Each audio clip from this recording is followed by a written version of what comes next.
So hello guys, আমি নিশা। আমি আবার একটা নতুন ভিডিও নিয়ে চলে এসেছি। তো এটা হলো বকখালি মাছের বাজার, যেখানে কিন্তু শুধু মাছ, কিন্তু কাঁচা মাছ বিক্রি হয় না। এখানে যদি তোমরা চাও তোমাদের গরম গরম বানিয়ে কিন্তু সার্ভ করে, আর সেটা খেতে কিন্তু ঠিক হেভি টেস্টি হয়। তো এখানে নানা রকমের মাছ আছে। তো অক্টোপাস আছে, স্কুইড আছে, চিংড়ি আছে, আর এইগুলো দেখবে এগুলো ছিল ক্যাকড়া। তো আমরা নিয়েছিলাম স্কুইড, যেটা কিন্তু আমি অনেকদিন ধরে ট্রাই করবো করবো করে ভাবছিলাম। তো এখানে দেখতে পেয়ে আমি স্কুইড নিয়ে নিয়েছিলাম, যেগুলো ছিল ভালো রকম বড় বড়। তো এখানে কিন্তু স্কুইড একদম গরম গরম বানিয়ে দেবে।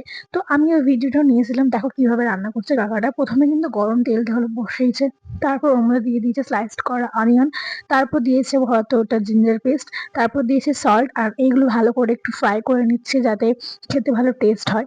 আর এখানে কিন্তু আমরা এসেছিলাম পুরো টিউশন, মানে ফ্রেন্ডরা মিলে, সবাই মিলে। তো আমার হাজবেন্ডও ছিল সেখানে।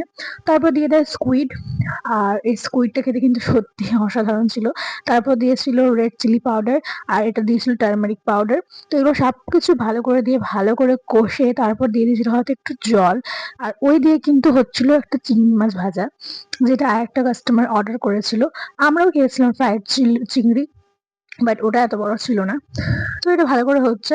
আর এই দেখো একটা চিংড়ি মাছ, এটা কিন্তু অনেকটাই বড় সাইজের। তো এটা কিন্তু আমরা অর্ডার করিনি, এটা একটা অন্য কাস্টমার অর্ডার করেছিল। তো ওটা ওইদিকে ভাজছিল কাকা, আর আমি অপেক্ষা করছিলাম যে কখন আসবে স্কুইড আমার হাতে। কারণ এটা আমি জীবনে ফার্স্ট বার ট্রাই করছি, জানি না খেতে কেমন হবে, কিন্তু খেতে ভালোই ছিল।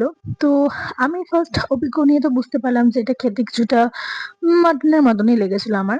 তো এখানে কিন্তু একদম ভালো করে একদম মাংস যেভাবে রান্না করে সেভাবে করে দিয়েছিল, একদম গরম মসলা, জিরে গুঁড়ো, তারপরে টমেটো সস দিয়ে।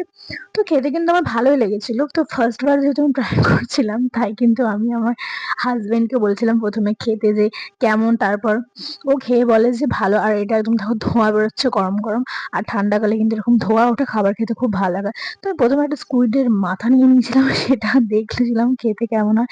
ও খেয়ে, ও মুখের এক্সপ্রেশন দেখে বুঝতে পারছি প্রচন্ড গরম ছিল। তারপর আমি খেয়ে দেখলাম, এটা খেতে কিন্তু বেশ ভালোই, মাটনের মতনই আমার কাছে।